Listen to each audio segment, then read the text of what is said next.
4, 3, 2, 1. Cue music. I wonder if somebody calls my mama a whore. Is she?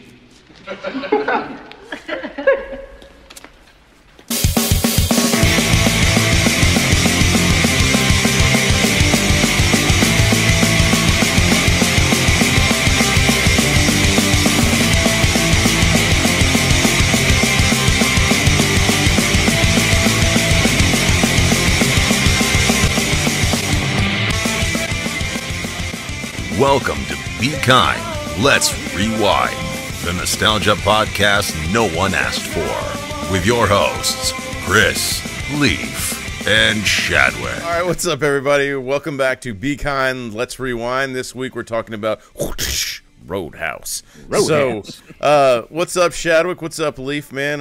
How's the week been treating you, Shadwick? Kick us off. Good, man. I mean, I'm still dealing with the shoulder issue. We don't know what it is. I'm going to actually get an MRI. I'm going to try this Western medicine. It's called Vicodin and whiskey. No, I've been doing that. I've been putting that Band-Aid on. That's the Southern medicine. Have you considered the Christopher Reeve stem cell replacement research? Have you thought about doing that? Yes. What do you got to go to Mexico for that shit? South Park did an excellent episode on it. You know what? I would do man. it. I would do it if everything didn't cost so goddamn much. Dude, Yeah. I'll be honest. I heard Kevin Nash. Shout out to him, another person that'll never watch the show. He talked about stem cells a lot.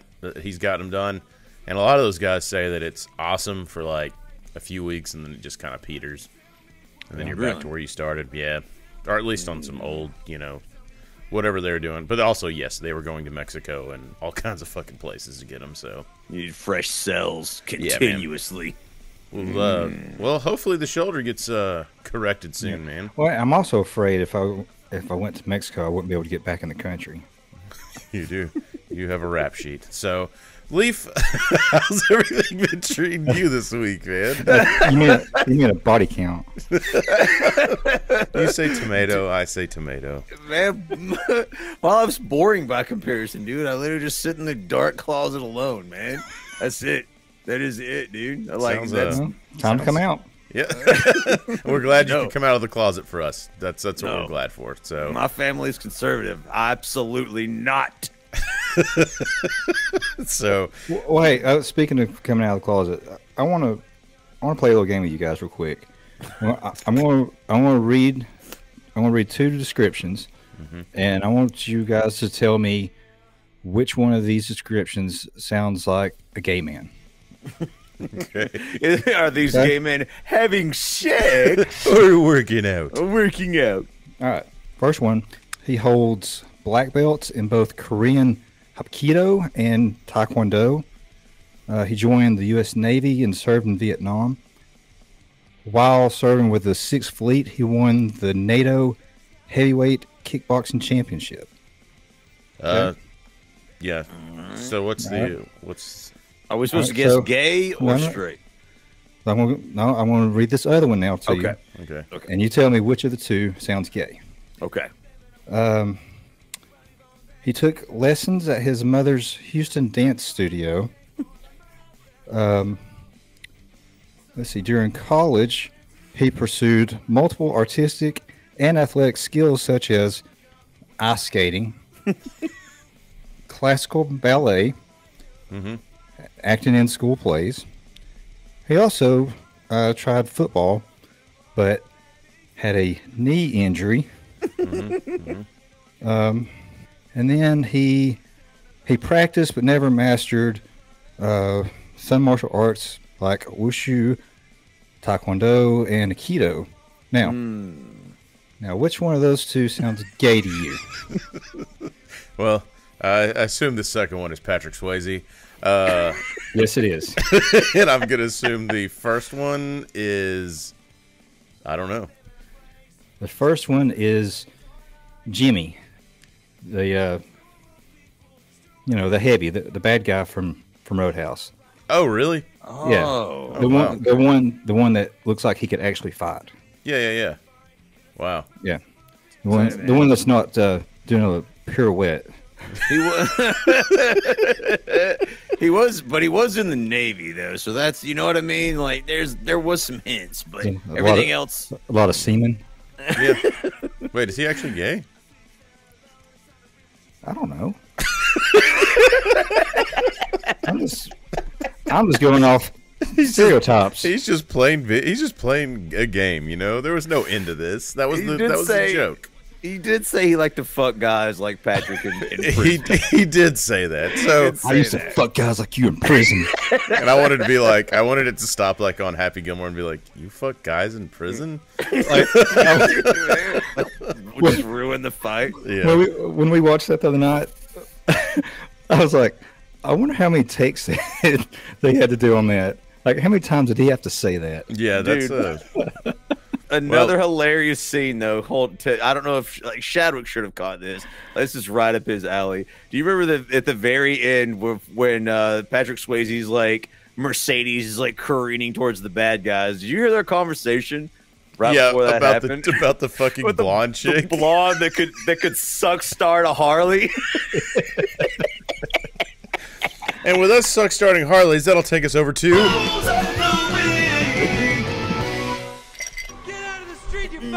Well, and when the car's screaming towards you, you get out of the street, you fucking bums. So this week, I believe me and Shadwick have tag teamed. I almost spilt it. So go ahead and show it up on screen. Got ourselves some Maple Creek, Knob Creek smoked maple, which is delicious. Two of y'all are definitely from Kansas City. I'm gonna break the rules, gentlemen. I'm going out here, dude. I'm the only real Roadhouse fan drinking the High Life, baby. Look at this sucker, dude. I guarantee they had that at the Double Douche. Yeah, the Double Douche. They we're back in the High Life again. So now that we've kind of got our booze settled in here, I'm not gonna spend long on it because this movie was fucking fun. So let's go ahead and kick over. I wonder if somebody calls my mama a whore. Is she? Is she? Ooh, the aggressive tear. You know it means business then. And that dude had one of my other favorite lines in the movie, where he's nailing old homegirl in the break room or in the storage closet or whatever, and he's like, "I'm gonna make you my regular Saturday night thing." Oh yeah, he's just like nailing her in the closet.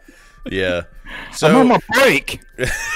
I mean, you can't fire the man on his break. I mean, despite what he was doing. So, Leaf, do you want to read us a little brief synopsis on this? I thought you'd never ask, dude.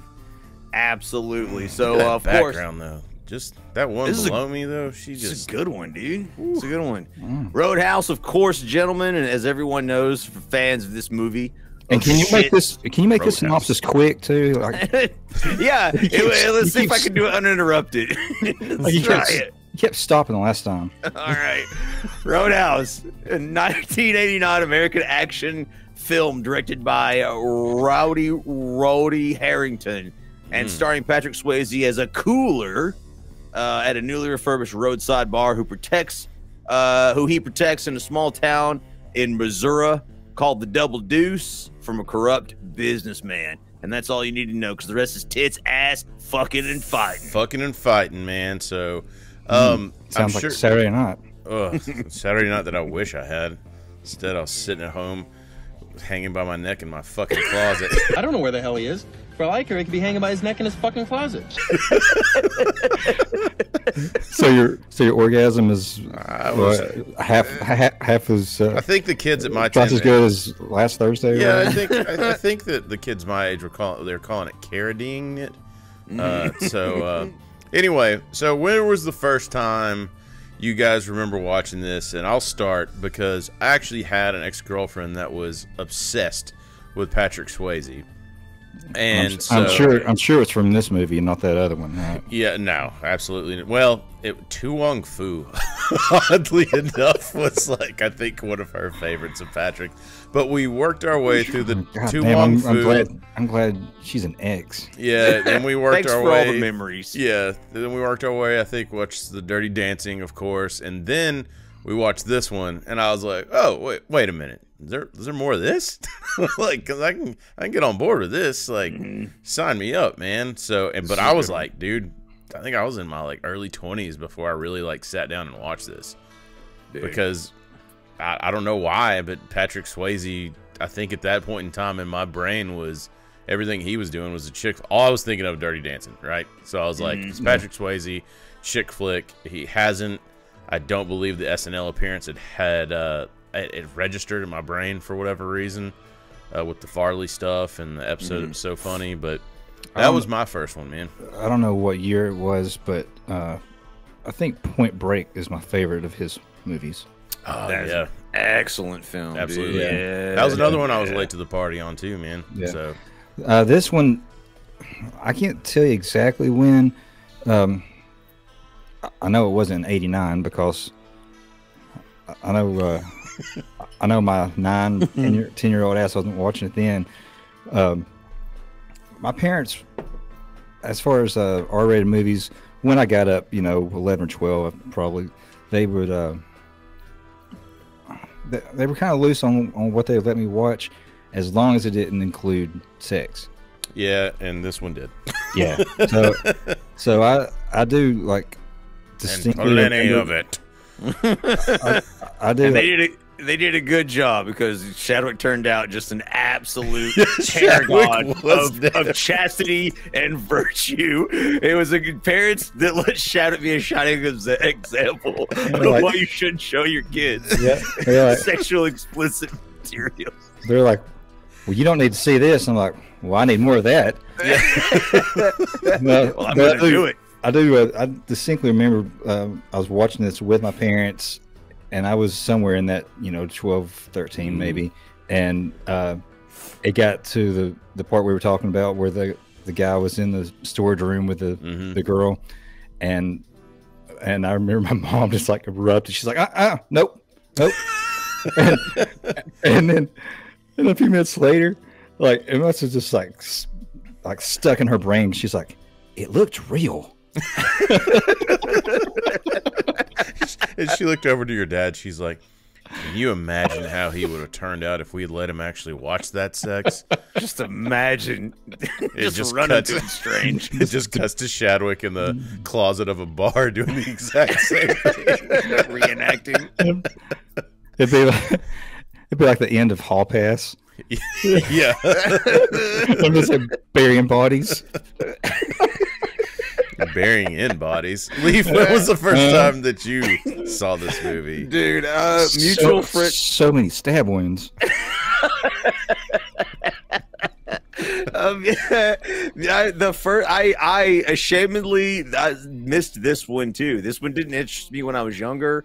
I obviously saw clips or bits and pieces just randomly throughout the 80s and the 90s, and it just looked goofy. It never looked like something I would want to watch. And so the first time I actually watched it in its entirety, I was a grown man at a mutual friend Brian Ballard's house. Oh, yeah.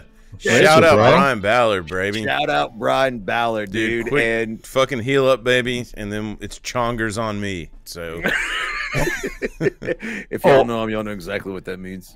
Oh wait. oh wait, it's Brian Ballard. So Yeah, he was like, he was talking about it. We were in a conversation, just hanging out, and he was like, "Have you ever seen?" He's like, "You remember Roadhouse?" And I was like, "Bro, I've never seen the whole thing." He was just like, "Are you kidding?" He was just like, "We gotta watch that, bro." Chaw in his Oh, yeah. mouth, dude. Absolutely, "We gotta dude." wa-" I'm like, let's fucking do it, man. probably I'm ready. fucking 3 a.m. There's bodies all around that are passed Dude, out already. Like We left yes, there were like everyone was in cause, like me and him, and I don't know, random people who were waking up from drunken stupors and God knows what else. And we laughed the whole fucking time, dude. Yeah, man. Like, it And- was an and- absolute hilarious. And if I can time. just paint a picture for everyone, the best way I can describe Ballard is there's like an equal mix of Bruce Campbell and Norm Macdonald. yeah, Like he is one also to the Norm Macdonald side of it too. Like Brian is one of the most genuine fucking human beings you'll ever meet in life. Like, true fucking just great guy. But funny as fuck, man. Funny and a fan of movies and some deep cut movies too. And he will go with a quote off all day long via text. Yeah, don't mess with him, dude. And in Norm fashion, when he's trying to tell you a story, he will go down 16 avenues to go a block. Yep, absolutely, man. That's him. And so I wouldn't have had it any other way watching it with him, and I became an instant fan. As soon as it was over, I was like, dude, I've wasted my life. Have I missed this? Yeah, like it's just again, like I got sucked in with you know what it was? It was jealousy. It was everybody, of course, at the time too. My girlfriend was into Swayze. But it was like he was this sex symbol. He was young and successful. Sex symbol. Bitches wanted to fuck him. True. You know? And I was jealous. I was jealous of that. Ever since he played Prince Charming in Disney on Parade. Oh, well, dude, I didn't know honestly, and played Danny Zuko in the original Broadway production of Grease. Oh, I wow. mean, first of all, if you were gonna choose somebody to be jealous of, you chose the right man. This man could freaking do everything, and he was good at it. He was good at all of it. Absolutely. Basically. And So- like when I was watching some, I forgot what the series is called on Netflix, but the movies that made us. They do like little 30-minute mini docs on stuff, and they had one on Dirty Dancing. And apparently, like Swayze and what's her name just fucking hated each other, which made me kind of like Swayze a little more because I was like, oh, Same. homie's got a little bit of attitude to him. Like, I dig it. He had some swagger. I guess He's they had like- some. He's like, beef. why don't you fix your fucking nose? There were there were rumors that his beautifulness basically nearly ruined portions of this movie. According to sources, some of the extras were like one of the waitresses like couldn't keep her eyes off of him, was like dropping drinks on other extras. Oh, dude, I'm in the sure. bar scene, in the big fight scene, with the big, evidently homosexual bad guy. Like women were like trying to paddle down the stream to get a look at him and stuff, and like interrupting filming. I don't know. Does it make you homosexual if you fuck guys in prison? I'm going to be honest with you. I don't know prison rules, so I didn't write them. I don't know. And you know, so we're not here to judge. That's all I know. Is if We're not casting. You know who we could ask, Chris? I do know who we could ask. I'm not quite sure he's going to take a phone call from us though. I don't know. It's one of our ex-coworkers that is currently in the slammer. For what? Like MC Hammer. We'll go over it off the air. For karma, that's why he's in the slammer. Yes.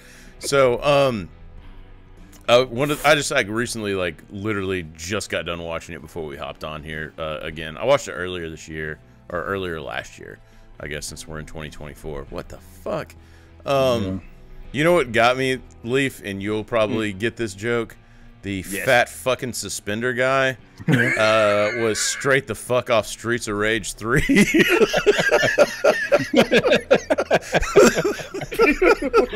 was like, Yeah, exactly. Blowing fire out his fucking mouth and shit. he even had the fucking cat. dude. hat, Yes, dude. I saw that shit. I was like, damn, there he is, bro. So, well, let's start this one off with you got what was it start? It starts off with the opening, kind of the introduction to him, and the guy scouting him out, being like, Yeah. all right, we'll get this guy because Patrick Swayze. Not only, I kind of like the ongoing joke throughout the movie where they're like, I thought you'd be bigger. He's short and not Yeah. and not a large, what you would consider a large man dude. for being a bouncer. I actually looked that up. 5'10", 160 pounds. Wow, Yeah. he's fucking shredded. But He's 5'10"? he's just a tiny guy though. Like, I think, Leaf, you do. You study martial arts a lot. yeah. Do you think it's because he was so small, or is it his pleated pants, or just or the dance background? Like, I can tell you exactly, like his build, he's just a very, very wiry dude. So, and you don't need to look any further than the Chippendales episode of SNL when he's with Chris Farley, and you juxtapose that with how fat Chris Farley is. But put that aside for 1 second, how hilarious that is. Just look at Patrick Swayze's figure. If you go back and you look at him, he's just 0% body fat. Yeah. He's just shredded from head to toe. That's just his weird genetics. What I was getting at though is his fighting scenes. Yeah, he's fine up top with punches and everything, which I think the camera angle and the choreography helped a little bit on that. Oh, but his kicks were very dainty.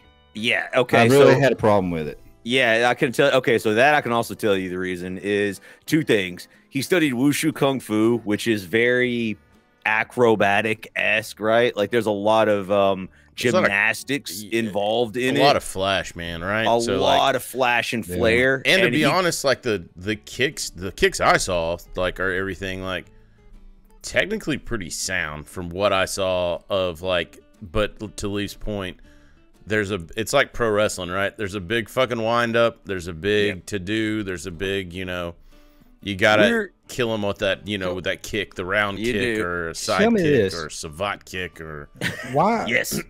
Why was Hollywood so set on picking a villain that could actually fight?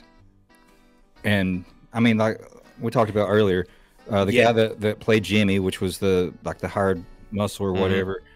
Like he was a Navy SEAL, well, in the Navy at least.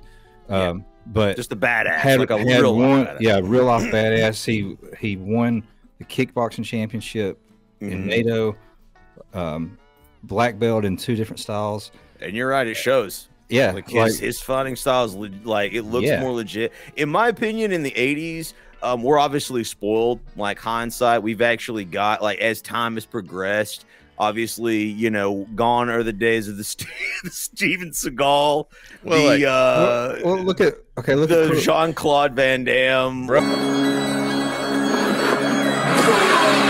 like where just straight up MMA didn't exist. You didn't know what a fucking good kick looked like. So no, well, and you combine that though with the fact that, at least in Swayze's case, like he had a dance background, and so like martial arts is simply just it literally in most languages translates to hard work. And Swayze put in a lot of work in dancing, in ballet, and you can see that come through in his martial arts and his kicks, especially in this movie. Like when he does things, it is very dainty. And that's because his body, his muscle memory, all those things just kind of carry in to his fight scenes, and that's how it's like when he's punching, like everything's fine, but when he kicks, it looks like Phoebe on Friends when she runs, or Elaine when she's dancing on Seinfeld. Oh God, you can see it. I agree with you. I saw it too. I was like, man. Like, I know he must have a great balance and everything from dance, but when he would throw a kick, he looked like he was like throwing it off like the back of his foot. Yes. Or he wasn't. Or he would have his leg extended like before he came around with it, instead his of like, roundhouses were like ballet moves. No, they were. He would 100%. twist at the hips first, and then carry. But he's flexible, so the foot gets up to the head, and it's super dramatic. And again, this is before nobody's watching fucking kickboxing back then. The only martial arts you probably knew was Bruce Lee movies, which, I mean, that shit was legit. Like, a lot of that shit was legit, but it wasn't as big as this. So watching him fight Jimmy at the end was like watching Daniel LaRusso and Johnny Lawrence. I mean, yeah, it's a good comparison. And so what you're seeing there too is the fact that the bad guys don't have to have like a lot of depth as far as like acting and character. So this guy you're talking about had a life obviously far and away outside of acting. I don't know if he ever went on to do anything else, but you're looking at like a legitimate a lot of stuff. Okay, so like, but at least in this film, he didn't like he has basically no backstory, right? He does not really. He doesn't have to act. Well, I know he was in prison at some point. I used to fuck guys like you in prison. we do pick that up. And he did. We're not judging. We're not saying that he was gay, but he did have some homosexual adventures that that play into his character. But other than that, like, he's just a hired goon. He just has to be mean and know how to fight. And Patrick Swayze needs to play 5 different faces of a character. Also, I have a question about that too. What prison has a bunch of Patrick Swayzes in jail? And I don't know what county or state would that be in, and how would you go to jail there? Probably Philadelphia. Or Kansas City. Yeah.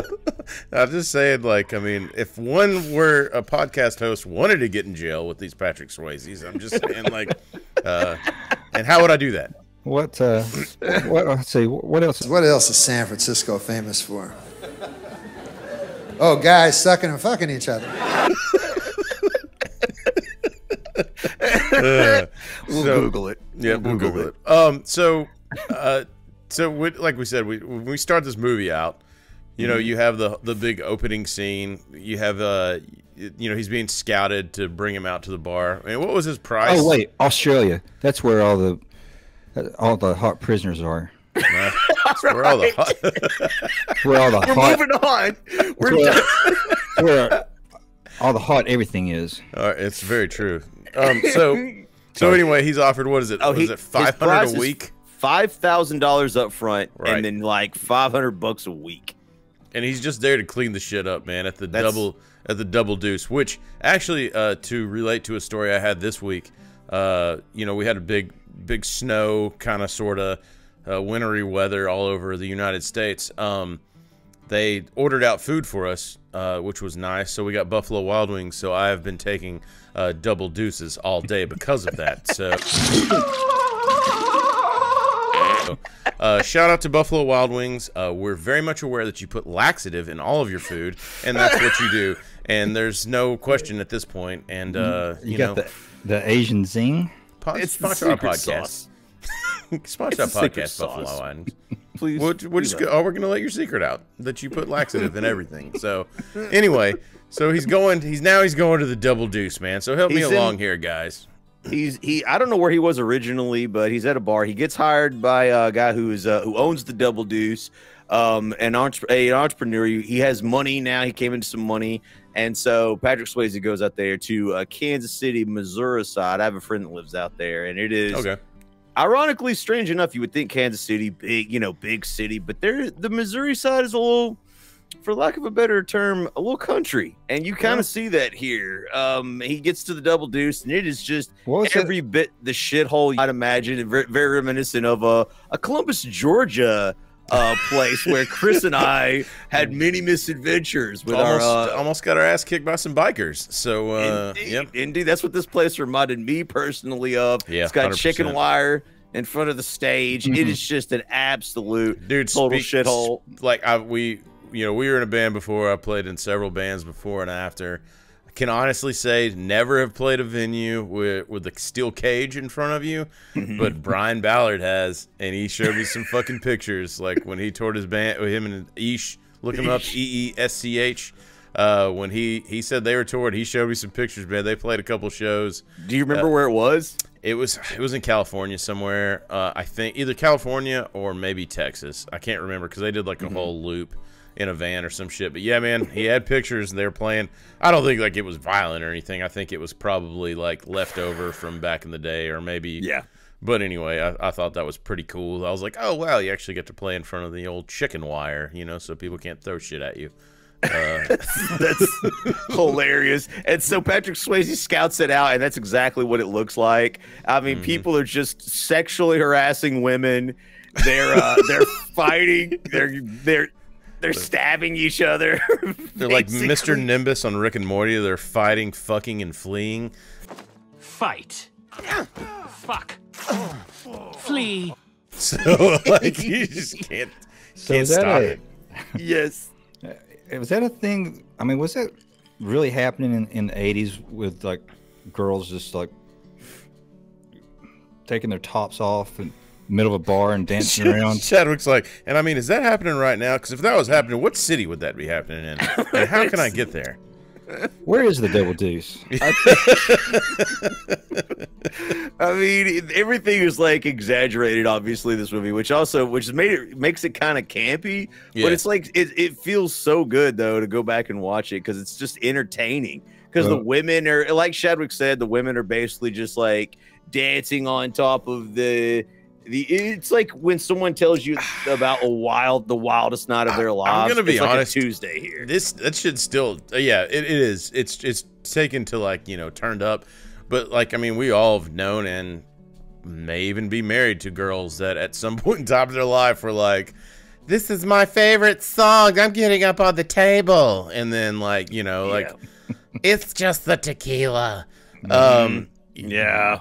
It's been my experience that those girls end up puking in the bed. Yeah, it's been my experience that yes. So yes. But at least they're facing away from you. Shadow's coming in hot tonight. I like it, man. But yeah, that it really is like turned up because I mean it's really like the bar. That like me and Leaf were talking about. When we were in our in FNA. Look us up.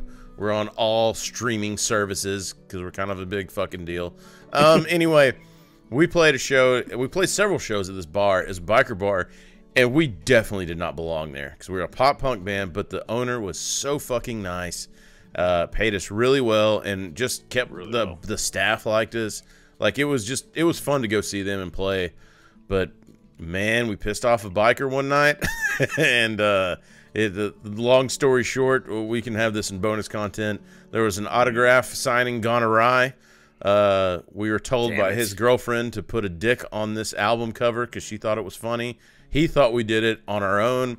Came back, and this dude was like 300 pounds. He was ready to fuck us up, and we were just like, I mean, what are we gonna do? Like, we're gonna fight, but it's we're going to lose. It's gonna be bad. It seems like we know. Like, I ain't going out like a bitch, but we're not winning this. And then like his 300-pound goons with their fucking suspenders on, looking like Streets of Rage 3. But anyway, so it would have been different at the NBC Championship, though. So he just gets done. Anyway, these guys, like I said, long story short, the guy gets fucking. Figures out that she told us to do it, comes back, apologizes to us, gives us all these compliments, and then storms out and leaves his girl there and like peels out on his bike and leaves. And we're like, oh, cool, we got to go play 2 more hours on stage. Like, is this guy alive? Yeah, is this guy gonna come back and fuck us up or like? I'm looking for a mic check and a clean pair of shorts. Hi, I'm looking for Ray Finkel and a clean pair of shorts. Absolutely, I was like Ray Finkel. This is my Graceland, sir. So, and that's exactly what it looked like when Patrick Swayze was scouting out this bar. His work, needless to say, was cut out for him.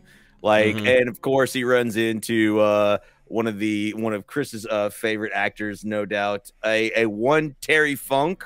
Are you talking about former NWA heavyweight champion, former ECW heavyweight champion, former WWE tag team champion with Hall of Famer Mick Foley, Terry Funk? The very same. I've seen that man bleed a couple of times. Yeah, goddamn. That dude did a lot of hardcore stuff. I tell you what, I listened to his audiobook. It was really, really good, just a biography thing that he did. And he talked about this movie, and I guess the movie that helped him find this is he did a movie called Paradise Alley with Sylvester Stallone. That you still have not seen, right? I still have not seen it because I would like all of us. Yeah, I would like all of us to get together and watch that. It's a Sylvester Stallone movie about a pro wrestler. I guess it's like a guy trying to make a buck, and then he gets into pro wrestling. But Terry Funk was in that, and I believe that the guy, not but the director, maybe a producer or something, was affiliated with Rocky. That was affiliated with this movie, and I wonder if that may have been the tie that got Terry Funk this gig. But Terry Funk fucking killed it in it. You want to hire a goon in a movie? Terry fucking Funk. By the way, rest in peace, 2023. But he was a fucking awesome dude by all accounts. I didn't know that. Yeah, he passed away last year. But fucking awesome dude by all accounts. But man, I tell you what, you would see him in a wrestling ring because you take for granted how big these fucking dudes are in the wrestling ring. When you see Terry Funk in this movie, you're like, God damn, that's a big fucking dude. He's massive. Like he is dwarfs huge, Patrick man. Swayze. Yeah, Like, especially when you put him next to that that gigantic Patrick Swayze. well, I mean, 5'10" any of them monster. though. Like, there's like other big dudes in that movie, but I mean, he's probably like 6'4", but he just looks thick and solid. You know, like he towers. At one point in time during one of the brawls, as Patrick is scouting it out, like Terry Funk can be seen in the center or to the further back, just literally full pressing an entire man with ease. With ease, and just throwing him. And I'm sorry, like you can get a little help on your shoulders from that, but you don't fake that. Like, that's, you either can or you can't. He was an Adonis. So, of course, to clean up the bar, Patrick Swayze immediately fires Terry Funk, because that's going to go really well as a bunch of the other employees there. You find the biggest guy in the bar and you fire him. It's like prison rules. Well, to his defense, that first night when he was scouting out the joint, Terry Funk, he grabs the guy, has no conversation with him at all, punches him in the stomach.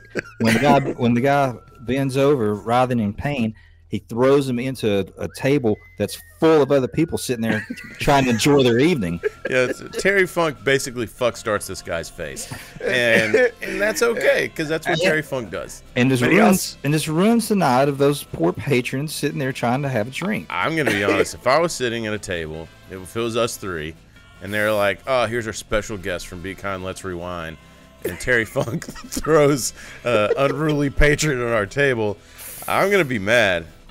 But I'm basically gonna be like when Smokey talking to Debo, be like, yeah. But when he leave, I'll be talking. That's what would happen. He also has one of the best lines in one of his only lines when he asked Patrick Swayze when he says he thought he had balls big enough to come in a dump truck.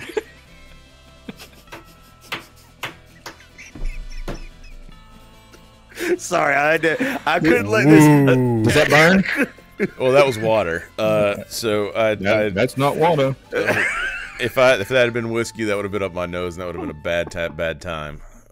Let me tell you, I could not let this scene pass, or this section of the movie pass without mentioning that, because it was excellent. It's in my notes. I was like, "Thank you, Terry.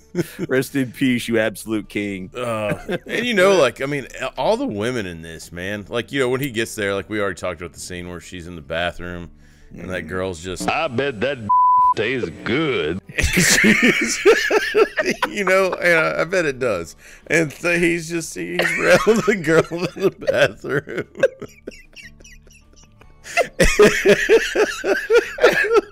That's literally where it goes in my notes from there. There's just tons of tits, ass, fucking, and fighting. God, dude. That's literally the next thing I wrote down after this scene. The actual plot is somewhere in there. So, Shadwick, when you see this scene now, you just immediately are always transported back to your parents being like, "Nope." Well, yeah, seriously, every time I remember my mom. She's like, it's like, looks so real. The dust settles, She's like, "Nope, and we turn it off. Like, we get settled, probably fucking Family Matters or something's on, and she looks over at my dad and she's like, "It looked real." In my imagination, she jumps in front of the TV during that scene and she's like, "Shaddy, no!" I don't know why she calls you Shaddy, but she does. Because it makes the joke work. Shaddy, no! Shaddy, no! Shaddy, no! It did look pretty real. I'm not gonna lie. All the fucking in this looked real. I mean, I know we'll get to it, but I don't know why Patrick Swayze can't just fuck on a bed. Like, I don't know why we gotta go against the brick wall, but I mean, maybe he didn't get his workout in that day, and he's got to do some squats, and he's gotta dominate. Gotta get low base. So, Patrick Swayze's he had to been on a step stool, by the way. So Patrick Swayze scouts out this the shitty bar, the Double Deuce. Decides that he's just going to fire a bunch of people, a bunch of the workers, and he's getting settled in. So he finds it's like a barn. Yeah, well, bro, this is like old hat for him, right? He's done this Yeah. before. This ain't his first song and dance, so he knows he is calm, collected. He knows exactly what and to he's do. he's got the eye, like he's got the eye where he could be like, oh, that dude's stealing, that person's like too aggressive. This was he cleans out all the corruption in like it's like 10 minutes, and it's basically a better place. And he's teaching the other bouncers like how not to fling other patrons into everybody else, and how to deal with them, when to fight, when not to fight, and be nice. Be nice, and just be nice. Just be nice to people. I want you to be nice. That's what he's saying. He was saying, be kind. Let's rewind. Let me find. And if I'm being honest, that's what I really took away from this movie. Yeah, me too. It's be nice. Also, I took away from this movie, everyone should like and subscribe. That's what I took away from this movie. I agree. I agree with that. I also learned how to throat rip a guy. That's not what you think it is, folks. Yeah, that was not a prison Yes, move. it is. I used to fuck guys like you in prison. Kalima. Kalima. Shakti Day. Kalima. Love that. But we're doing that one. All right, We're man. doing that Like, one. so after he cleans everybody out, we have the little iconic. We've set the line. There's a line drawn in the sand now. So you're starting to get these guys probably got beef with him, and then he ruffles feathers, and the corruption goes deeper than Patrick Swayze realizes, and we get introduced to the main antagonist, which is this rich guy that basically owns a rich entrepreneur that runs the town. One of the people Patrick fires is the nephew's son's cousin of the rich dude, and you start to realize, yeah, what was his name? The main bad guy, Brad it's Wesley. like Brad Wesley. Okay, yeah. So Brad Wesley comes Played by across. Ben. And I don't know why, but I kept thinking like Brad Wesley was Richard Dawson from The Feud. I don't know why I kept like confusing that in my head, and I was like, Brad Wesley, go back to The Feud. Oh, you know what, man? Richard because he does kind of look like Richard Dawson did in The Running Man. That's what I was getting. Yeah. So I looked him up on IMDb to be like, oh shit, like is this? No, it's not. So swing and a miss. It is not him. This guy's name is Biagio Anthony Ben Gazzara, a primetime Emmy Award winner, Drama Desk Award winner, like did a good job. Three Golden Globes, Tony Award winner. The guy is obviously aged at this point in time. Did a really good job. Plays a really good bad guy. Crazy bad guy too. Hey, let's talk about age for just a second. So I don't know about you guys, but when I watch a movie, especially an old one like this, like I always still feel like these people are like further along in life than me, right? Like yeah. Like Patrick Swayze's like older than me. Yep. So yeah, so it does feel he was actually 36. God damn it. Yeah. This shit's stupid, dude. This shit is stupid. So that's what 8 years between you're junior right now. 8 years our junior. Brad Wesley, the old man, was just 58. Jeez. How old was Sam Elliott, do you know? I do know. 44. God damn it. I'm out. See y'all. Dadgummit. He looks so good too. He had the best hair even then, bro. That was my note. That was one of my notes.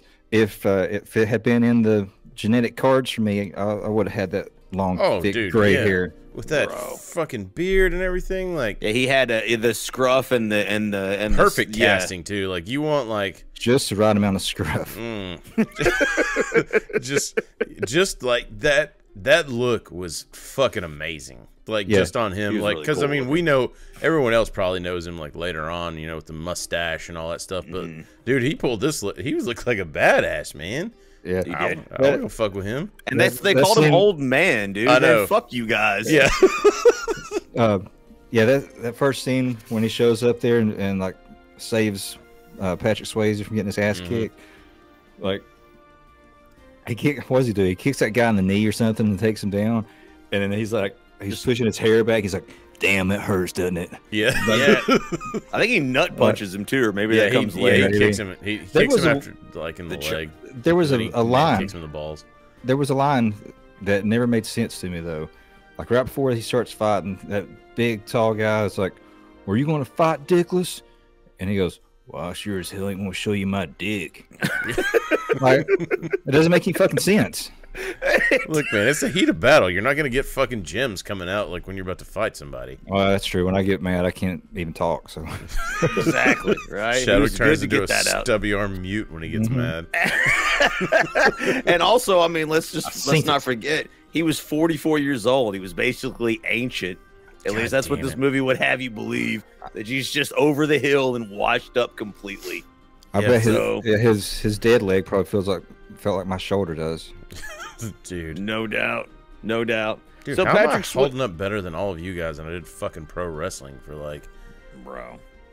I mean, you've been pickling your insides longer. Yeah, it's true. It's all those IPAs keeping you from dementia, and wear and tear. Dude. Shout out, Be Kind, Let's Rewind, supporting the research that says supporting the result that says IPAs prevent Alzheimer's. We trust the science. We trust the science. We are supporting the results, is what we're doing. Exactly.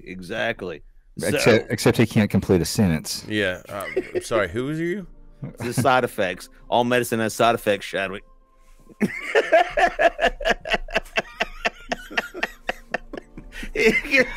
Being wheeled off again. Shit, we're gonna have to get on with it. I got you. So Patrick Swayze, in cleaning up the place, upsets the balance. The rich guy takes notice. He gets mad and sends his goons to settle the score.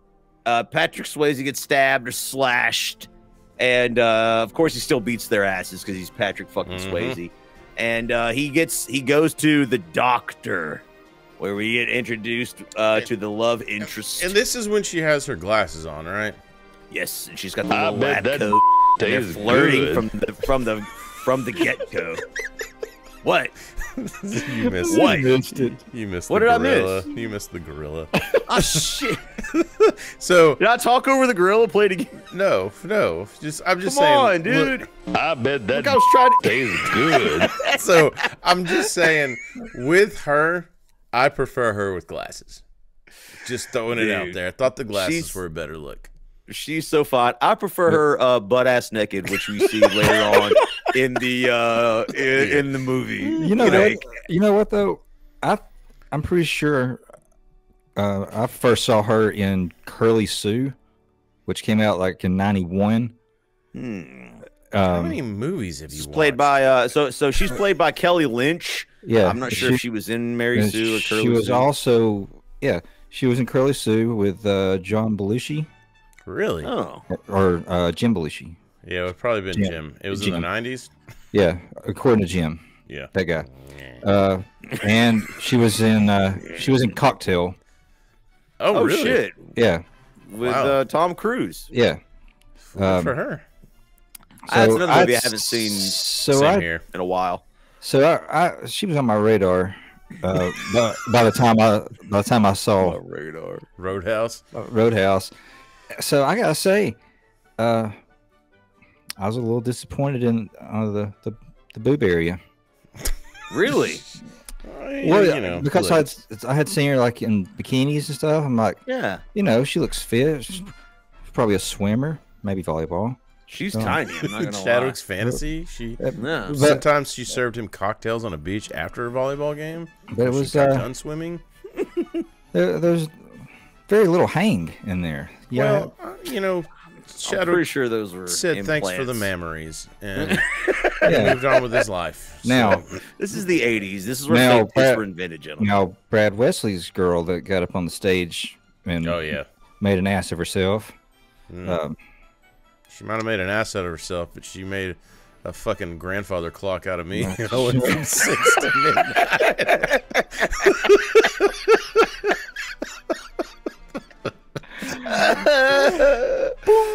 There it is. is. The mine's back, baby. It's back. He's back. Thanks, IPA. So You just had to get rid of that IPA with some good old dark liquor. Push it So, down with brown. Patrick Swayze gets it, realizes he's probably in over his head here. There's a lot of shit happening. So he calls in Sam Elliott's friend, Wade Garrett, played, of course, by Sam Elliott. And he comes Can we talk in. about the phone call? The bro language in that phone call is fucking amazing. Because I really, like you always, I don't know, maybe I'm weird, or maybe we're weird because I know we all do this. You put yourself in situations in a movie sometimes. But, like, I really see myself calling Leaf or calling Shadwick in, like, the same shit where you guys are like, yeah, Chris needs me, but I'm going to give him a whole bunch of shit before I actually show up. And then call him trash. Yeah, but then I'm going to show up. Like, that's the... What's going on, mijo? Yeah. He calls him Mio. Evidently, that was his idea, by the way. That wasn't in the script. Was it? Oh, no. Yeah. He calls, which obviously means son. And so he kind of calls him that because, like, Patrick Swayze's kind of like, I mean, they're friends, but he's kind of like his mentor too, a little bit. Oh yeah. Well, Sam Elliott actually had a lot to say about this movie. Like shortly after it was released, there was a much longer cut, like over 3 hours, and there was a lot more like substance to the relationship between him and Swayze. I can 100% see that because, I mean, this movie, what did this clock in at? Was it right at 2 or 1:45? It was almost exactly at 2 hours, almost. So, I picked it up. Like, I keep calling it bro language, like, but there's the little nuances that they definitely could have gone way deeper into. Yeah, well, he said that a lot of it got cut. Like, his favorite part that he did got cut, and he said that was really what had drawn him to the movie. He was originally offered the part of Brad Wesley, and he turned it down. And they brought this back to him, and he liked the relationship there. And he said if he had known what the movie was going to turn into, he wouldn't have done it. He said you have to just not take it serious. It's like he compared it to Mad Magazine. Look, I enjoy it. I really enjoy this movie, but you kind of it does seem like a lot of shit's kind of removed from there. Yeah, like we'll get there, but the morning of the father-son relationship is all of 3 seconds. And let's fucking go on, to vengeance, and we don't revisit the morning after that. And like there's shit cut out, and I get it, but that was back then too. Like, hey man, Hollywood's a fucking business. Like, we worked at the movie theater. We know, like, if you have a movie that's 2 hours, you're getting 4 to 5 showings a day. You have a movie that's 2:30. Now you just cut your showings in. You get up to 3 hours. Now you've cut them down to 3 times a day, and you're gross as shit. So it's less money. That's what happened with Zack Snyder's superhero movies. That's what happened with Kevin Costner's The Postman. He was like, "Fuck it, I don't want to make any money, and I'm gonna make Chris. I'm gonna make Chris build a fucking movie with 12 goddamn reels, and then I'm not bitter about it at all." But go ahead, let's continue on the story. Just real quick, I love that movie. Of course you do. Of course you do. So he calls his friend Sam Elliott in, and we get another fantastic gratuitous scene because, of course, Sam Elliott works at a titty bar, and there's just nudity everywhere because Roadhouse. But he shows up to give. He shows up, like Chris says. There's amazing chemistry between them two.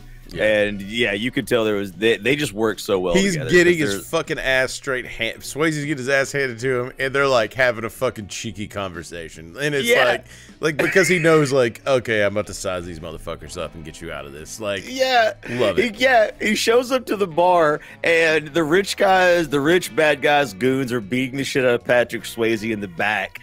And Sam Elliott's character walks out there and has a conversation whilst Patrick's getting worked over by one of the goons. They're like hitting him and punching him. Yeah.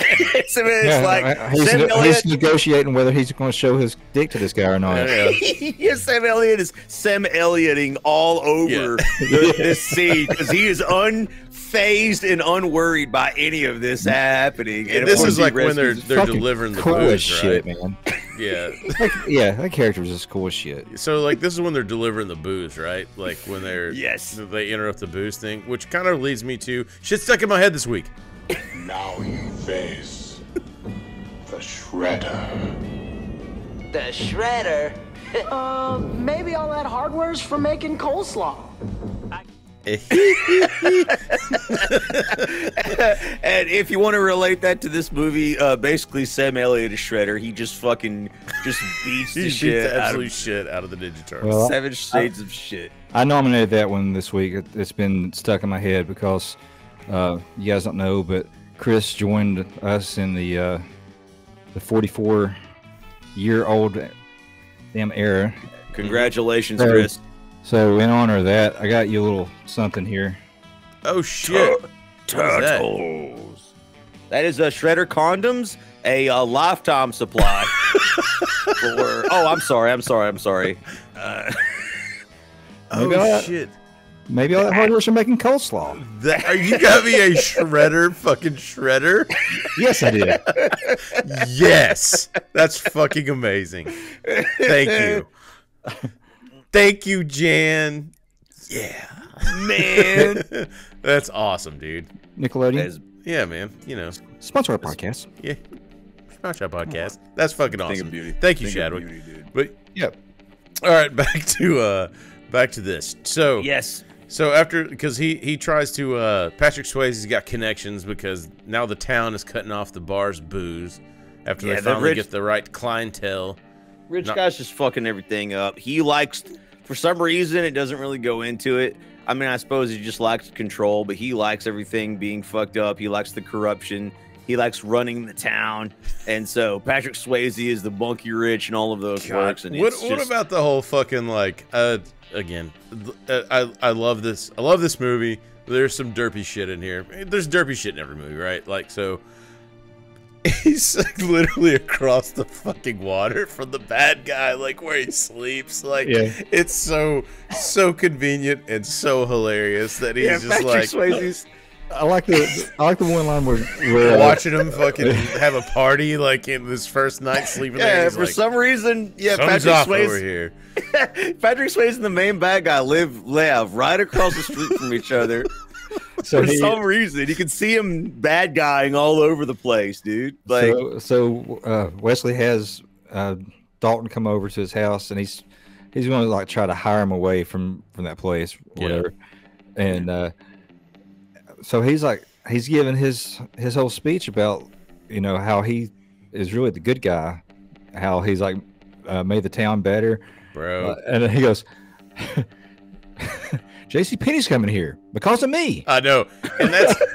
But isn't that we talk about this? We talked about this, I think, in the X-Men and shit too about Magneto. But like, every bad guy that believes his own shit makes that character believable because there's always a kernel of truth. Because that town probably was a lot better because of a dude with money bringing some shit in there.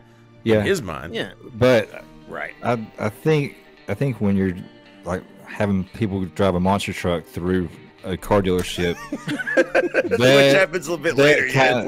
We haven't got there yet. But look. I'm skipping ahead. It's next. It's next. I'm sorry, we're an hour into it. I'm skipping ahead, dude. No. So yeah, but that's like right around the corner, right? So now he's like, after Dalton says, "Fuck no," like I'm not doing this. I'm not hiring. Yeah, you're not hiring me away. Like I'm here to clean this bar. Not to mention, he makes like a bro romance with Red in the hardware store. Yeah, like where he walks in and Red's just like salt of the earth dude, and he's then he finds out like that Wesley's fucking strong arm in the town, mafia style. Like people gotta pay protection money and whatever it is, and you learn. He wants to turn the Devil Deuce into the Bada Bing. The Bada Bing Club. That guy's really Italian. You're absolutely. Absolutely. So you're right. Through Red, through his friendship with Red, who's played. I mean, oddly enough, the character's name is Red Webster. The actor's name is Red West. Wow. And a quick little fact about him: he evidently was Elvis Presley's bodyguard and confidant, like a super good friend. Wow. Of Elvis Presley. Elvis Aaron Presley, you fight your mother in the ass. Well, where was it that one night? Listen, I'm just stating the facts. I'm stating the facts. So yeah, they you find out, of course, that the rich bad guy is going to go to no links to get rid of after trying to hire Patrick Swayze, Dalton. He's like, nah, all right, then we're mortal enemies then. Like, for real, he's like, fuck all it. Things, fuck it. I'll burn the town. I'll burn the town down before I let Dalton or Patrick Swayze like fix the town. This is my town. I decide whether it lives or dies. So he hires a bunch of goons to drive. I think it's Bigfoot number 7. Coincidentally, oh shit! Did you actually get the? Did you find out that actually it was like I did the license plate number? Yeah, oddly enough, I got you right. Remember, here, man, like in the '80s, even into the '90s, monster trucks were a big fucking deal, and Bigfoot was basically the cream of the crop. He was the king. Grave digger. Cream rises. Cream rises, brother. Yes. The monster truck used was indeed Bigfoot Macho number Man 7, coming soon. Which actually was built for this film. Oh, believe shit, it or really? not. Yes. And the scene that Shadwick has already mentioned cost $500,000. Yeah, I was gonna ask that, and that's fucking awesome that you have that dollar amount, because I knew when I watched that, because like you can tell, CGI's come a long way, but you can tell when you watch this, you're like, fuck, like this is all 100% like this real monster truck, real fucking cars, real cars, busting through real shit, like real scene, real insurance, because it's Hollywood. You just have to think that maybe that place was being torn down. Like, well, I mean, maybe, but you still got to insure it. You still got to there's a lot of fucking like in money. The Dark Knight, they had that building like ready to implode or whatever. Yeah, man. I mean, but still, like $500,000, you gotta, that's what, 89, 88 when this was filmed, probably. So it's a lot of fucking money, but kind of a cool fucking scene. So it was, real, like, insanely. It was a cool scene, but I will say this: it feels a little out of place to me. Yeah. Like, it just kind of feels like somebody was like, "We need a fucking stunt." No, you're 100%. I felt the exact same way. At this point in the movie, it almost feels like it's a little bit directionless, right? Like, so you like Patrick Swayze and the main rich bad guy, Brad Wesley, are kind of like, they've decided they're going to be mortal enemies. It's like, what do we do? Well, for some reason, Brad Wesley decides to just wreck the whole town. He's driving monster trucks through car dealerships. He's having his goons blow up Red's place. They burn it to the ground. Well, it's because Patrick Swayze or Dalton had made friends with these guys. Oh, I know. He was friends with Red. Yeah. And then by association, he was friends with the car dealer guy. Yeah. So to strike at him, Wesley's like, well, I'll hurt your friends. Yeah, right. No, I get it. It just seemed a little just out of left field. No, I get it. It's weird to me, because I guess this shows the psychopathy of the main bad guy, because he's bragging about building the town, and like now because of one man, he's just ripping the whole thing down. He's fucking ripping and tearing, man. Wild women, wild women. It's the ripping and tearing. So the monster truck drives through the car dealership. They burn Red's place to the ground. You're gonna have to get the clip. Yeah, they burn it to the ground. Yeah, and then of course, like where the one of my favorite scenes, after Patrick Swayze's done railing his fake boobed tight ass doctor, randomly they weren't fake boobs, I'm telling you. He's a connoisseur. Mainly because his parents wouldn't let him see them as a child. So just ladies, if this is if that is the face of your enemy, you only have censorship to blame. I do remember. I do remember there was a certain point where I could see boobs, as long as it wasn't like in a sexual act. Right? Your mom? But as soon as Your it mom was said, sexual, like, if it was just like random boobs in the movie, you were good with it. But you if were it was, okay. Yeah, it's kind of like It's a female It's kind form, right? of like saying "damn" when you're singing a country song. Yeah, I Like- got you. Okay. Yeah. It was just it was more of a natural. Yeah. But as soon as they started getting railed, it was Shady no. as soon as those babies start bouncing, it's like, Get them out, man. Get them out. Shady no. Hey, I want to sidetrack real quick on in the blind guitarist in this. Yes. Oh, yeah. His friend. I have a bunch of notes on him. Yeah, his friend. I thought you'd be bigger. His friend Cody, the blind musician that works at the Double Deuce. Actually, a real life musician, Jeff Healy. Jeff Healy. Ready to Patrick Healy. Yes. No, that's from Something About Mary. The Jeff Healy, real fucking guitarist, was on tour. Unfortunately, he passed away, I believe, in his 40s. But dude, for somebody to learn guitar like that, it was impressive. I like the style. I know, like, maybe out of necessity is why he learned it that way, or that's just how he learned. But he almost learned. Was he really blind? Yes, he was indeed blind. Yeah, he had some sort of he learned that he cancerous carcinoma, I think, that took his vision when he was a child. Or a so baby he played a regular guitar, basically like a steel guitar. Put it flat on his lap, and then just fucking rocked out. The soundtrack in this movie, the band is fucking badass. I enjoyed all that shit. Wait. He sings a song called "Angel Eyes." Yeah, that was one of his main hits. Yeah, it was Angel Eyes. Turn your angel eyes my way. Yeah. That song is his. Kind of ironic considering he was blind. He also had like ironically, I mean, a dude in a wheelchair is calling him out. Somebody come at Leaf. I'm also handicapped. He has angel eyes now. Yeah. Yeah. I mean, the strangeness doesn't end there. He also had another hit called "See the Light." You know what? He had a gimmick. He was sticking to it. You know. That's all I'm trying to tell you, man. Maybe Helen Keller's not real. I don't fucking know. I don't make the rules. So let's move on. Super cool artist and musician though. He was Canadian. Look him up for real. Like there's I like Jeff Healy. I like my blind musicians to be honest. Like Ronnie Millsap. There was a stranger in his house. Someone there that I can't see. I like my musicians to be blind like Ray Charles. I don't. And I played don't by like, Jamie Foxx. I don't like hypocrites. So in the middle of Patrick Swayze just decide like he's getting fed up with this bad guy. He's nearly had enough. He's decided he's going to go to war. The guy that's renting out Patrick Swayze's house just explodes. Dude, yes. In the middle of a conversation. But also, what an awesome 80s line. I know we're at the tail end of the 80s when Patrick Swayze pulls him out and he's like checking on him to see if he's okay. And he's like, it'd be a lot better if you'd get off me or whatever, get off my chest or whatever. It's like, that's such an 80s line. Like the old man renting out. And nod, like, yeah, I'm good. Oh, like, but so right after that line is the reason why the guy that played Jimmy wasn't the guy playing Dalton, because you see his acting chops. Yeah. Where he lets out this ridiculous laugh.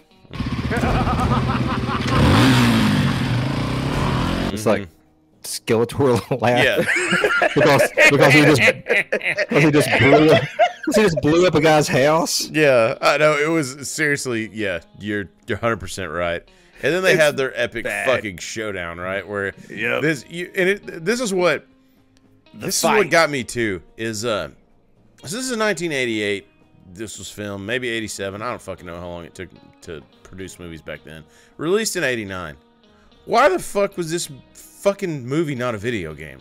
This thing plays through like the fucking Warriors video game, like dude, like any other movie that is adapted to. Like, it has a plot, it has a big major end boss, it sets up perfect for a game. Maybe Swayze maybe they didn't care.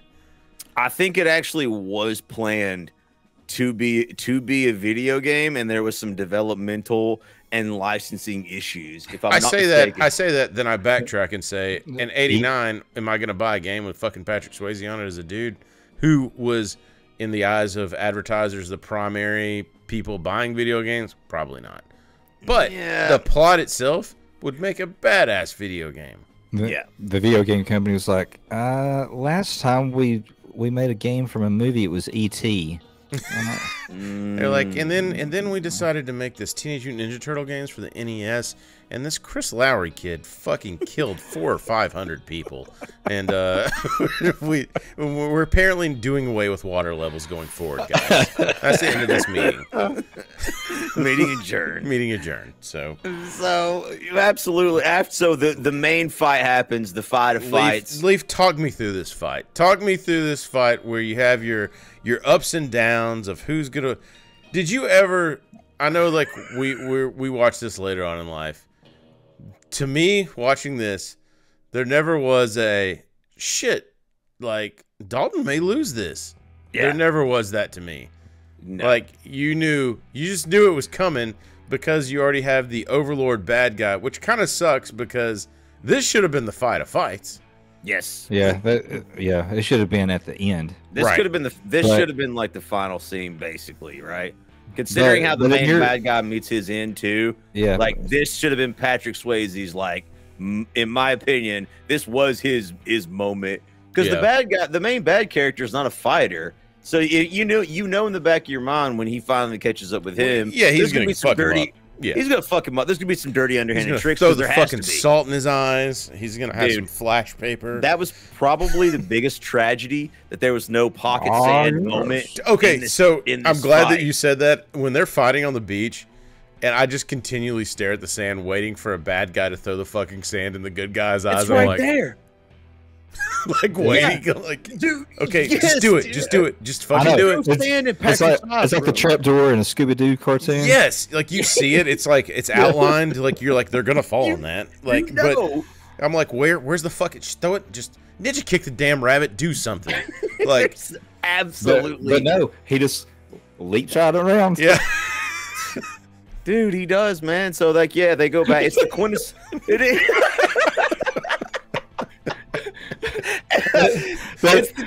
Jimmy's doing the dirty dancing lift.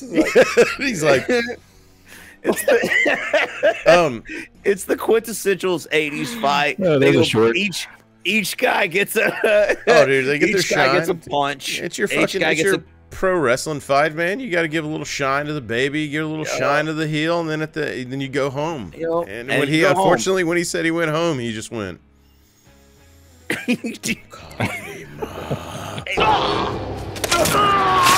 Like it was so fucking quick though. Like I like that they kind of ran it like that. They ran it like a big reflex. Like he didn't really fucking kind of realize what he was doing.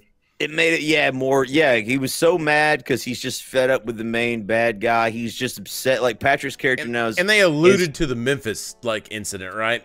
Like a couple of times in the film, right? But yes. Yeah. So you know that this dude's killed before. Yes, he's got it. I'm sorry.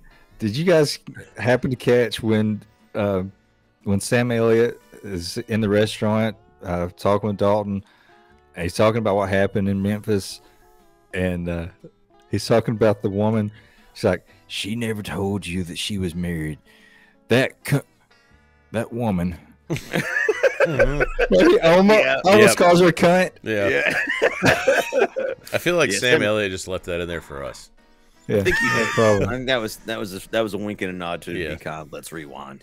Yeah. I enjoyed that. But you bring up a good point because they do allude to the fact that Patrick Swayze has killed, and really right up until this scene and a couple of scenes before, he's like Patrick Swayze is the coolest, calmest guy. He's like, be nice, only fight when you have to. Yeah, that's his fucking MO, right? Like he's not gonna fuck you up until it's absolutely necessary. Yeah, he's a good guy, but he has like this dark past, and you finally see that come out in this scene where he's at dude, that rage fucking comes out, blew up his house and all that shit, and then he just fucking rips homie's throat out. Like, so the guy pulls out a gun, and decides to cheat, and Patrick Swayze kicks the gun out of his hand, and after he disarms him, decides to murder him.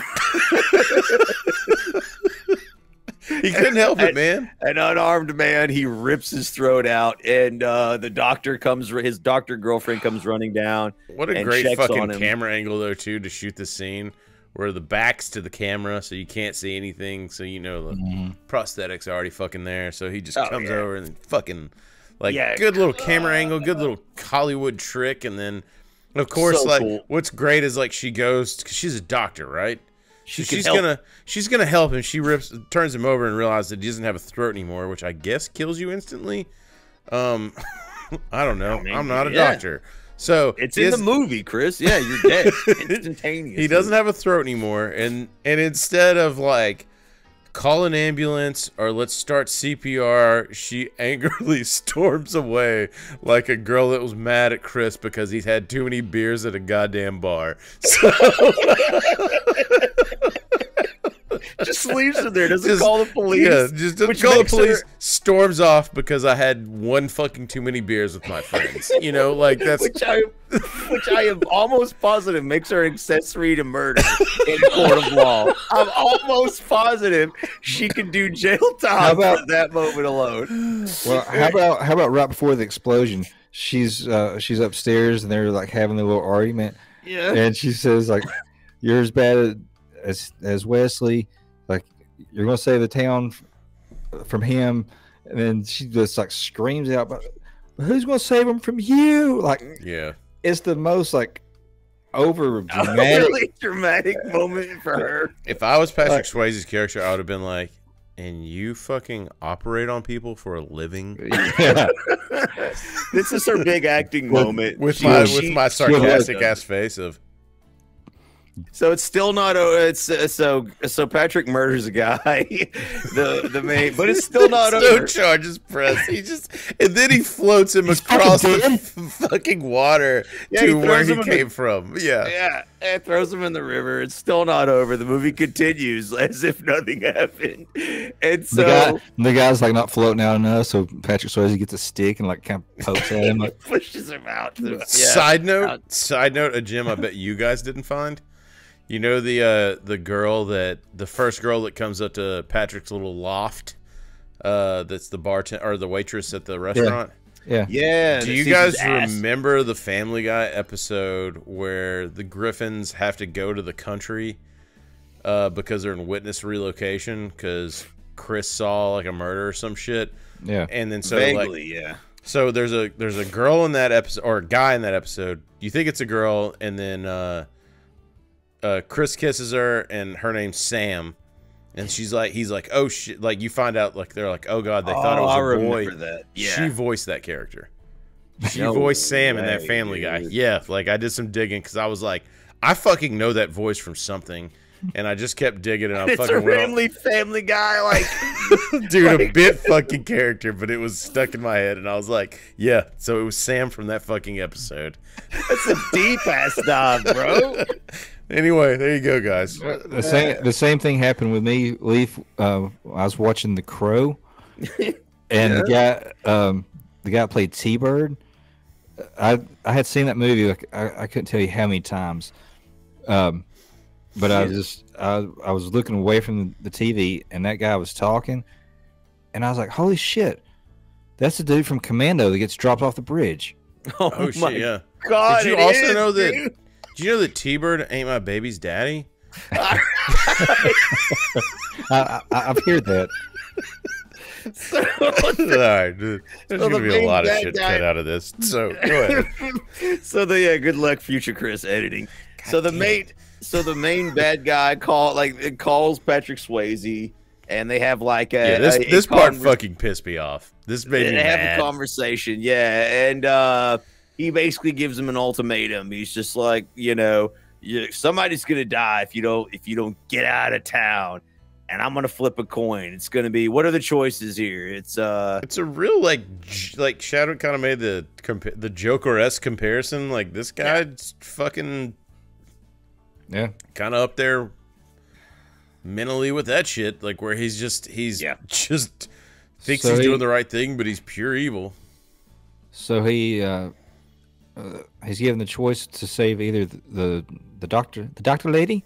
Yeah, Dr. Lady, Dr. or Jones, his friend Sam Elliott's character, and but then like hangs up the phone and Sam Elliott stumbles through the door. So you're like, oh shit, like Wade. You're like Wade's good. I mean, he's fucked up, like he's been punched or whatever. So then he's like beat up. Yeah. So then Swayze's had the fight with the girl. So at this point he's like, look, we're gonna fucking bounce. I've ripped the throat. I need to lay low. Absolutely. He was like, throats. We got to get out of here. He said, I've been killed. I've helped kill. I cannot help. I have killed. I have helped kill. I have killed part of myself. I cannot change this. Hold up. Jenny Garofalo reference. Yeah, baby. But it's really important. What happened?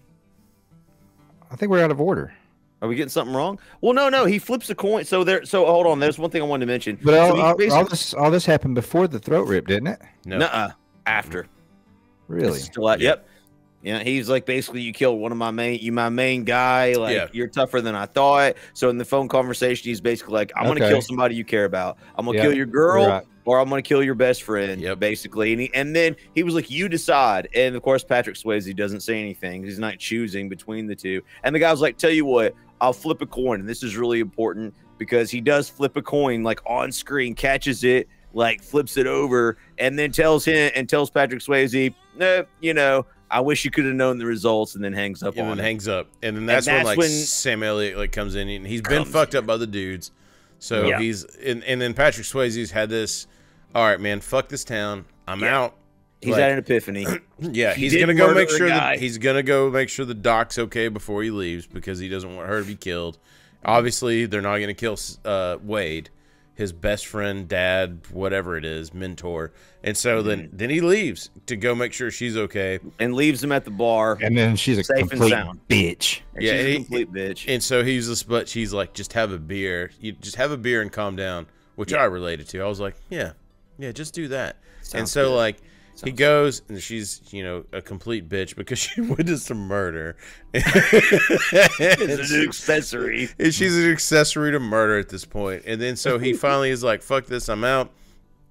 He goes back to the bar and is like, tells Wade, man, I told you to just have one beer, not like the whole bar. Because he's laying on the bar, and then he rolls him over, and there's a fucking, it says it has a note, it was Tails. So and there's a knife in him. They killed his fucking friend Wade. So then he takes the knife out, which is a fucking intense scene. When he takes the knife out and the blood fucking runs down the tat or whatever, like it's it's fucking deep. But then it's like game on. But that's the part to me where there's like this is your boy, man. Like one of y'all go out. Like don't get me wrong. Like I'm gonna go fuck up whoever. But there's going to be a mourning period. It's not going to be joyous water sex after I vanquish whoever vanquished you. Like there's going to be a point in time of me with a bottle of whiskey just being like, Chadwick, Shaddy, no, Shaddy, no. And I'm going to be like, water sex is dumb. So this is the scene though, like when he grabs a knife, he's going to the fucking mansion, which he's already been in. So he's got a little bit of a lay of the land, which kind of was smart writing, I thought, because the first time I watched it, I was I remember thinking like, oh yeah, just he knows where everything is, but then you kind of remember back, like, oh yeah, he does know where everything was because he was fucking in there earlier.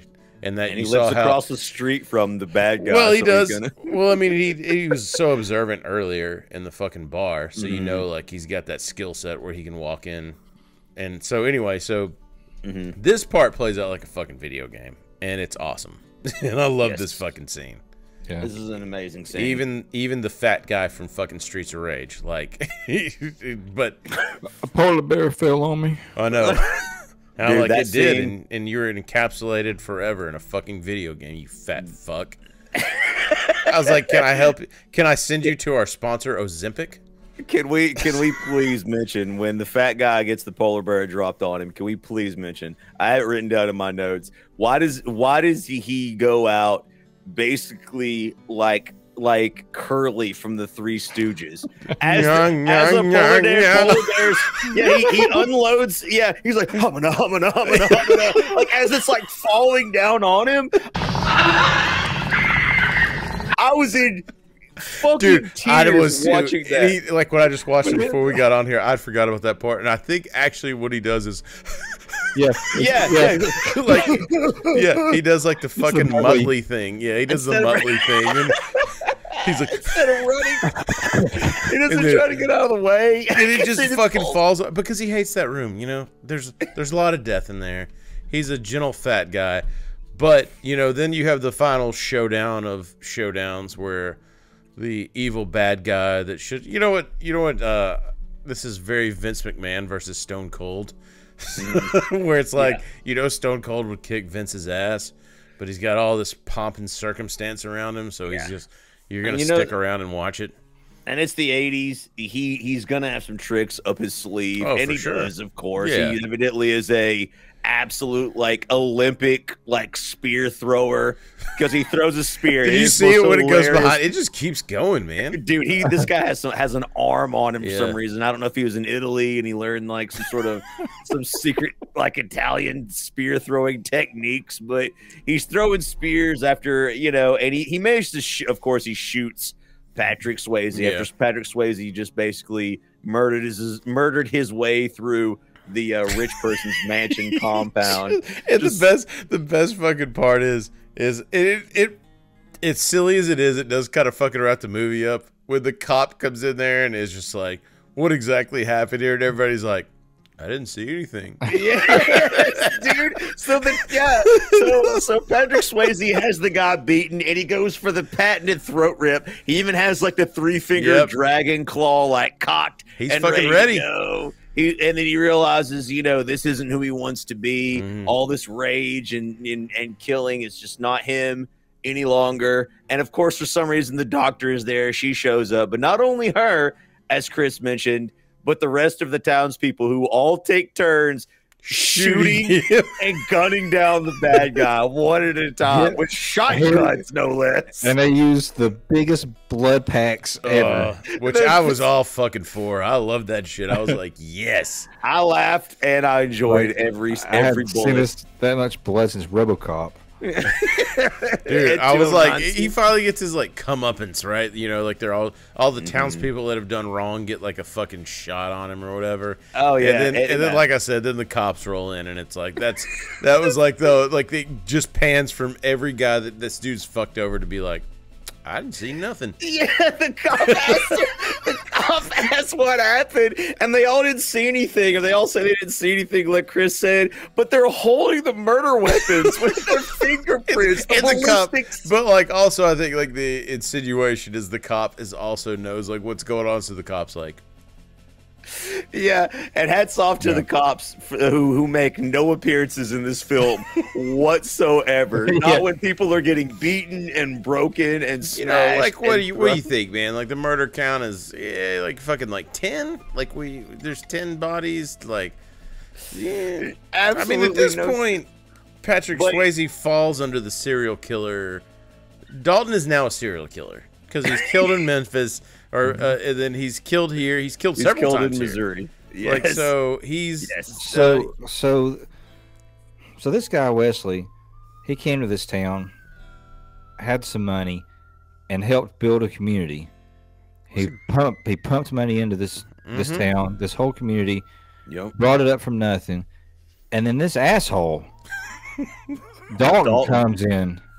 You'll have to excuse me, but this man brought a J.C. Penney's into the fucking town. They're coming because of him. You know, what more could you want? When those are eternal, I don't believe a J.C. Penney's is shut down.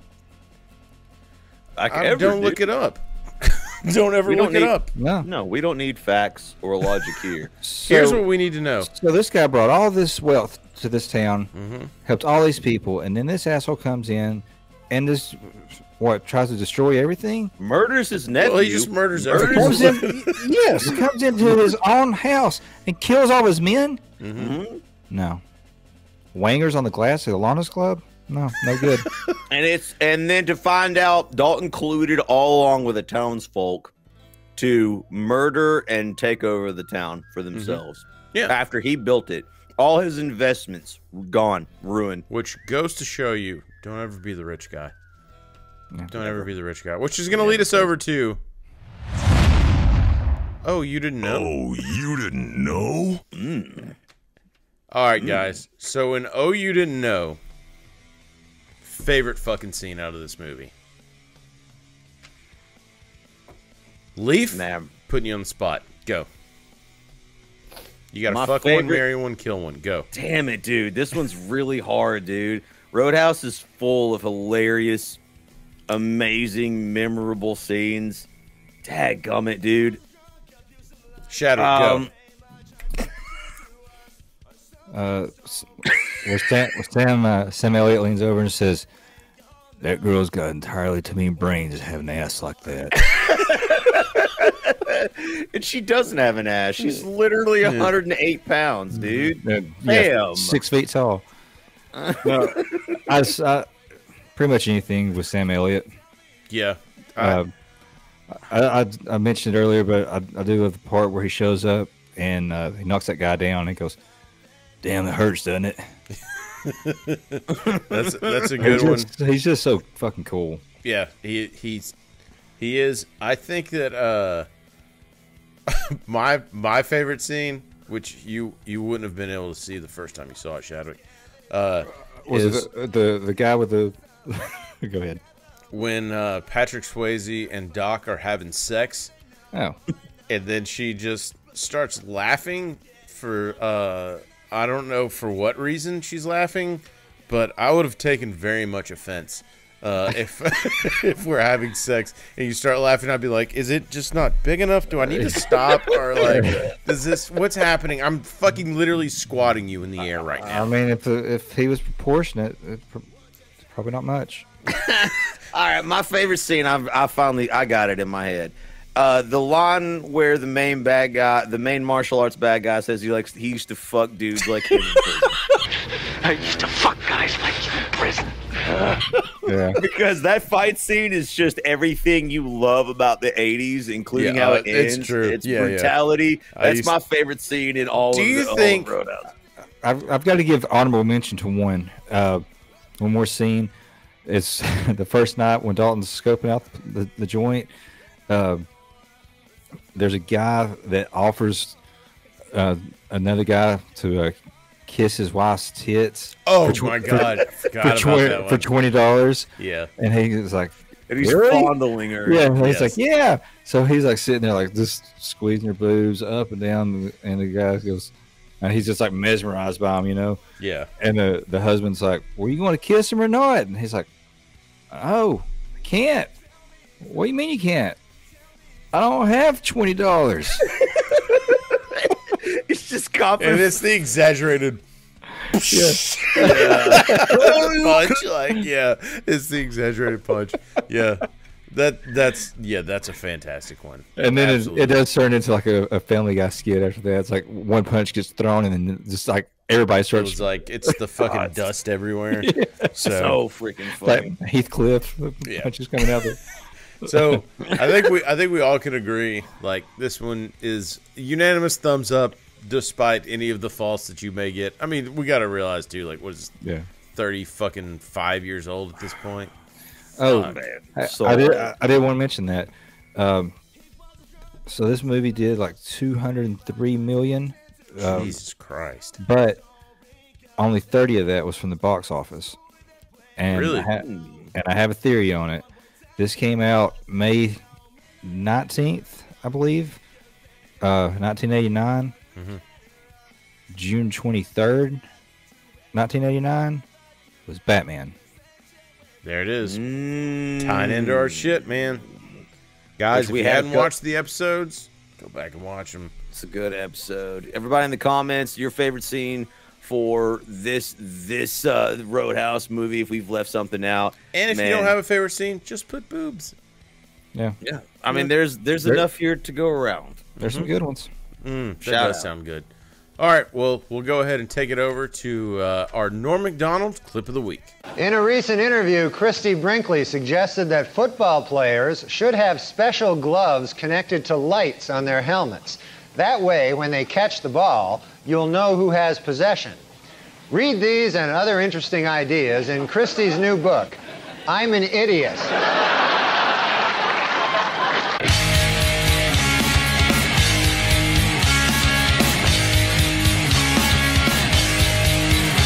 She said, Shady, no!